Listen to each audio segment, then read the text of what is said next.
جمعية السلف.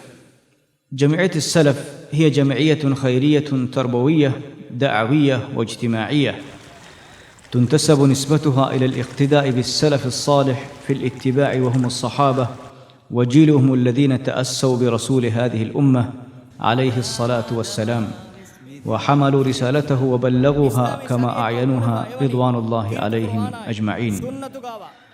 وهدفها نصرة الإسلام والدعوة إليه والانتصار له والاعتزاز به، وتوعية أهالي المالديف بتعاليم الإسلام وتبليغ الدين والدفاع عن المسلمين، وإبطال شبه الحاقدين مع أرض الإسلام على الناس في صورته الحقيقية المحببة للقلوب والأنفس جمعاً للأمة الإسلامية، وتصحيح المفاهيم المشوهة ضد الإسلام.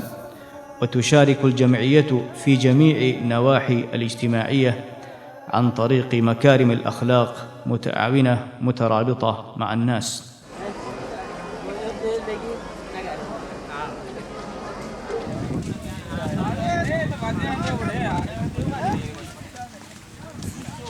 شعار الجمعية: شعارها قول النبي صلى الله عليه وسلم: الدين النصيحة. وانطلاقا من هذا تقوم الجمعية بتنظيم الدروس والمحاضرات العامة في مجامع الناس، وتكوين برامج حية للأسئلة والاستفسارات والإفتاء على الهواء المباشر، ومشاريع أخرى المهدوفة، وعرض تعاليم الإسلام على الصورة الصحيحة المحببة للقلوب المشوقة للنفوس، وإبراز مكانة العلماء والدعاة، ومعالجة القضايا التي تهدد مجتمع البلاد، وإرشاد التائهين من الشباب خاصة، ونصح الأمة عامة. أي الله كلام فلا تمن كلك فانوك سنته تمن إلهك نفس فلوك مچا أنيا بريبون حرام كرب فيمه. الله أكبر، الله من فوق 7 سماوات.